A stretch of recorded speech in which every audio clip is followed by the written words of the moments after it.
much. And thank you, Texas Heart, for giving me this opportunity to speak. And what I'd like to speak today about is about a very interesting case. And I'm kind of divert from anything terribly clinically about the case because I have an expert in arterial switch in the room, Dr. Frazier, and I'm not going to delve down that. But I would like to talk to you about this little itty bitty teeny tiny case we did and focusing really on some of the perfusion techniques that we'll be seeing here. First, I have no disclosures, of course. This case came to the OR at 6 days of age, 28 weeks gestation. That'll be important a little bit later. 800 grams, 33 centimeters, which gave us a BSA of approximately 0.09 meters squared. Primary diagnosis was detransposition of the great arteries. Procedure performed by Dr. Frazier was an arterial switch operation with the LeCompte maneuver. Total estimated blood volume of this patient was 72 cc's. Blood flow goal on bypass per our institutional protocols, 120 cc's per minute, 0.12 liters. You would adult practitioner. You can see our patient getting ready to be draped right there in the OR with Dr. Gottlieb, which you'll hear discussion later. We thought it'd be a good opportunity to sit down and talk about this before we just jump into this. So we assembled a group of multidisciplinary partners in our system, and Dr. Gottlieb got up in front with our, Dr. Frazier was able to take this picture for us. And then talk about this over the whiteboard and really go through every aspect of what we're going to do before we even delve into it. One of the more important things is transport, believe it or not. These micropremies are very challenged in keeping their temperature regulated, so we have to take that into account. That means walking into an OR at 6 in the morning at 85, 90 degrees. And then also taking care of this patient after the case is an important aspect. We really focused on continuity of care, pairing teams. So that's pairing both from the NICU and the CCU, every aspect of the care. That's respiratory therapists, nurses, nutritionists, attending physicians, all from both teams to kind of collaborate with different skill sets. We even talked about every portion of the bypass we're doing, how the circuit was designed, and what we'll be doing on bypass. So let's talk about the prime volume. So we were able to cut down our circuit down to about 125 cc priming volume. We used the Terumo KPOX FX05 membrane. That's a 43 cc priming volume on that system. For the main arterial pump head, we used a 3/16 line. Venous line, we used a 3/16. The arterial outflow line, we used 1/8 line, IV tubing. The pump sections were all downside to 3/16 suction tubing. And then also for the cardioplegia head specifically, we used 1/8 line and also a 1/8 delivery line for that. You can see an example of that in that picture there. So for cannulation considerations, we talked about different options, and we came up with using a 14 French right angle, that's a cable cannula, direct cable cannula, as a single atrial cannula. We used 6 French DLP one-piece arterial cannula for aortic cannula. And you'll notice this 22 gauge angiocath was used for our cardioplegia delivery cannula. Now you might pose the question, why would you use a bit off-label, if you will, a cable cannula for a right atrial cannula? Well, this is the reason right here. If you look at the insertable portion of the cannula, the typical lighthouse tip, basket cage tip cannula has a much longer kind of drainage portion of it. And also the malleable nature of those cannulas, which is an advantage for most patients, really wouldn't have allowed this cannula to sit nicely. You can see in the picture there, the cannula just came out over the sternotomy and laid nicely in the field and out of the surgeon's way. So this is our normal kind of mission control setup for our bypass, having all the different features of our bypass control mechanism kind of right directly in hand, directly in front of us. We had to change that slightly. This is typical setup with the 150 millimeter Stockard S5 head in the arterial position.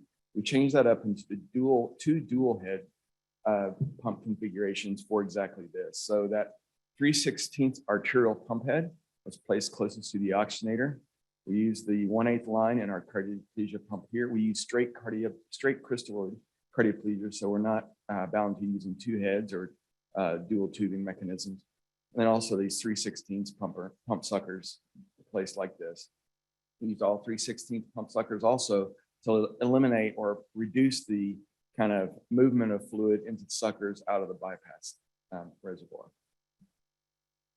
So one of the things we always kind of think about this, and kind of all these very technical details, I can't tell you how many times Terry Crane was able to kind of push these into my brain. You got to know the very specific details of all your systems.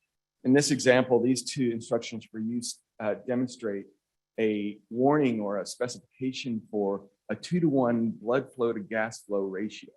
Well, that's a very reasonable recommendation. They even kind of extended up to a 4-to-1 ratio when talking about doing a sigh or a purging of condensation within your oxygenator. Good advice. Well, unfortunately, we were in a different range. So our sweep flow is 0.65 liters per minute.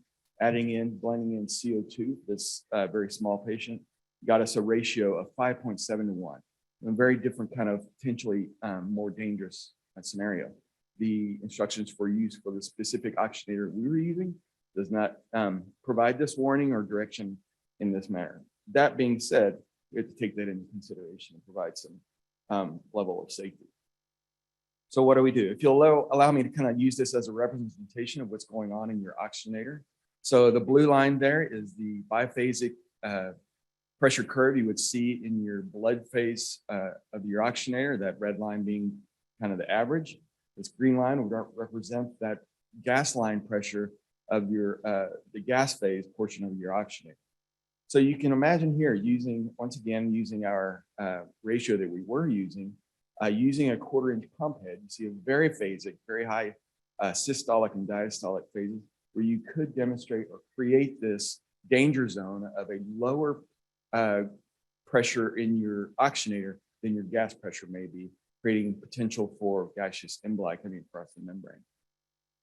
So by using a 3/16 pump head, you narrow this pulse pressure and really move that pressure, lower pressure waveform away from that danger zone.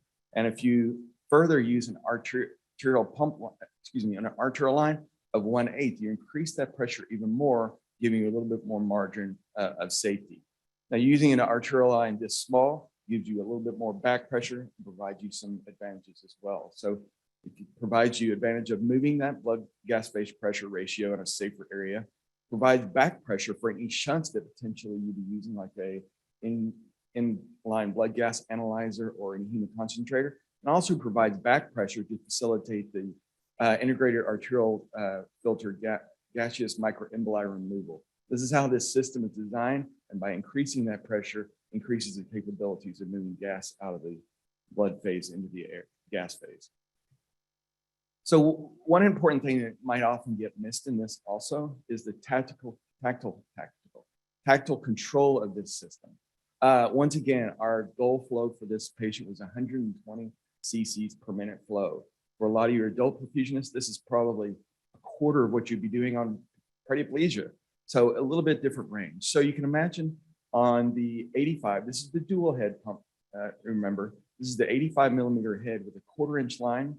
Every tick of that RPM, and if you're familiar with the S5, it's challenging to get that just one click of RPM, gives you a 19% change in your overall flow. So a massive shift in your overall flow to your patient.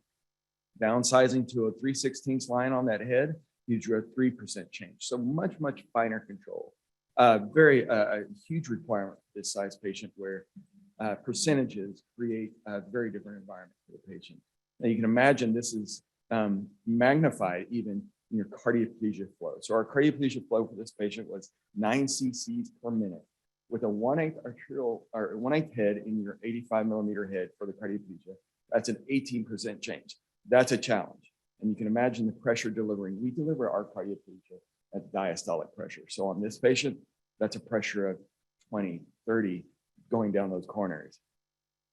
Changing that 18% change for every RPM.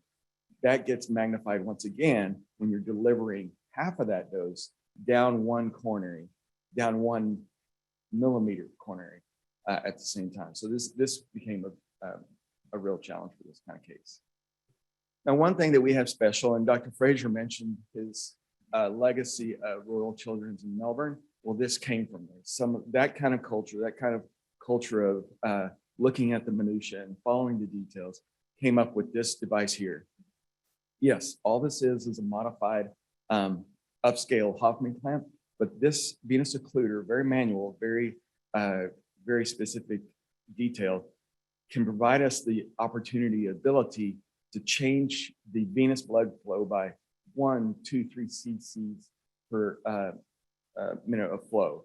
This allows us, I mean, the total cardiac volume of a heart of this size is 1, 2, 3 cc's. It is a minuscule amount. So you can imagine coming off bypass at 1 click at a time, coming off your venous flow 1 click at a time is how we're going to have to do this. And this makes this possible. So let's go back to the very beginning. Before we even go on bypass, we have to create an environment that does not totally put this patient in a shock phase as soon as we say pump on. How we do this is create a very physiologically close to the patient as possible prime. We start out with a mixture of plasmolite and half normal saline. You might ask, why would you ever put half normal saline directly in your prime? Well, we do this in preparation. Adding the blood products we know we'll have to add to get the appropriate hematocrit and dilutional factor for this patient. We're going to have to buffer that solution. And what we use is sodium bicarbonate. That is will dissociate and automatically increase your sodium. So we automatically start out with a low sodium product so we can come up to where the patient is. We also have a little tool that we use, our custom solution, call it Wash B. It is a mixture of plasmolite, half normal, bicarb, and calcium to really create a balanced solution that we can basically dialyze the patient's prime before they see it. That gives us a very balanced solution of a good pH, appropriate sodium, potassium, and calcium of the crystalloid portion of the solution.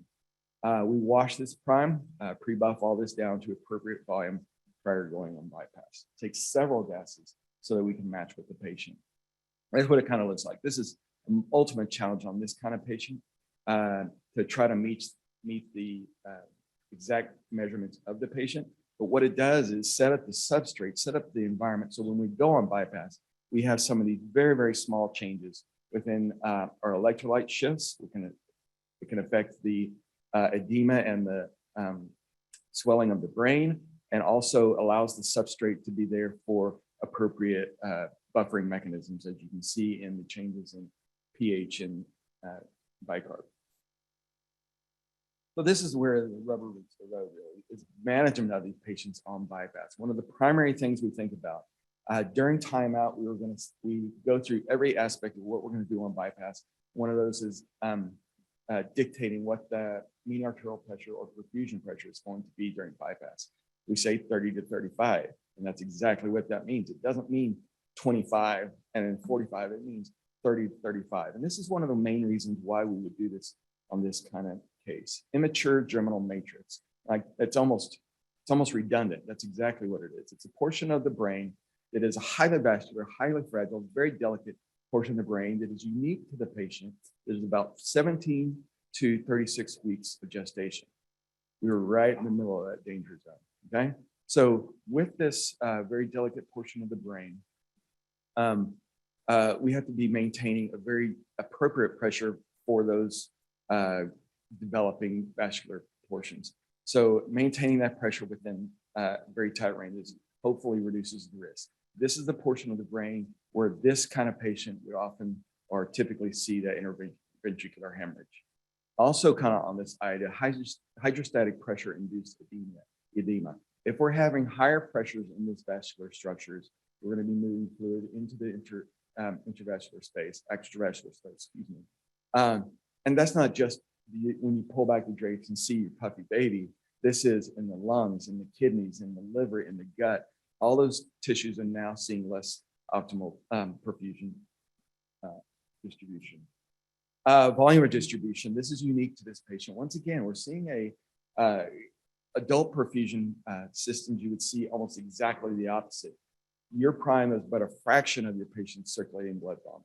It's just the opposite in this. We're seeing 2 times the size of the patient's blood volume in our prime, even the smallest prime that we were able to create. So what we did was kind of really carefully adjust how we deliver things. For an example, we typically would deliver 8.4% sodium bicarb, where in this we diluted it down to the kind of NICU style of 4.2%. So 2 things: you don't see that shift in sodium, which could cause problems in the cerebral vasculature, and also you don't see those large shifts in pH, delicate kind of slow movements. We did this with all our medications we deliver on bypass. We also put everything in appropriate syringes so we could deliver the exact dosing we needed to for this very small patient. One thing is our mantra on every case we do is 1 drop in, 1 drop out. Any crystalloid, any fluids delivered to our patient, we take off. So there's no kind of destruction in the osmotic balance. We also, throughout the case, 0 balance and continual ultrafiltrate all these cases. This is in the thought that throughout the whole case, we're taking off those inflammatory mediators. Yes, we made this wonderful prime, we're keeping appropriate perfusion pressures, but nonetheless, we can't avoid some level of an inflammatory response. So doing this dialyzing basically throughout the whole case, we're able to reduce that impact. Temperature is kind of a tricky thing as well. We kept a little bit normal, more narrow than normal gradient for this patient. Even, STS talked about this a few years ago in conjunction with the Society of Cardiovascular Anesthesiologists and AMSEC. They came up with some very nice guidelines pointing out one of the key features. If we have an excessive gradient from our inflow outflow, we have the potential for generation of gaseous emboli. And also the same way, going in and out, we can have some outgassing. And you can imagine the effect of a large prime with very aggressive heat management going into a very small substrate. Those temperature gradients get affected on those tissues almost instantly. So it'd be very delicate in that. So in conclusion, just this whole show comes down to kind of ratios, margins, and deltas. Once again, we almost have a 2-to-1 ratio of prime volume to patient volume, and that affects everything we do very carefully. We really got to know all the system specifications, capabilities, and limitations. There's no doubt in patients like this, we're approaching the edge of that envelope and may exceed it at times. Knowing how much we can exceed or how close we are to those risk borders, we need to know. Reducing shifts. On this kind of patient, there's no tolerance. We've got to be able to sneak up to things of pH, pressure, electrolyte, fluid shifts. We got to be very careful to keep them within the navigation buoys very carefully. All this risk mitigation, I believe, can be safely done and can be so we can provide patients like this appropriate care. Dr. Fraser showed this picture earlier. This is a gratification. I mean, this is amazing that we were able to bring this child to this point. This was about 2 months after her initial palliation. Probably could have sent her home earlier, maybe, but really had to get her to normal gestational age, really. So thank you very much for your time. Richard.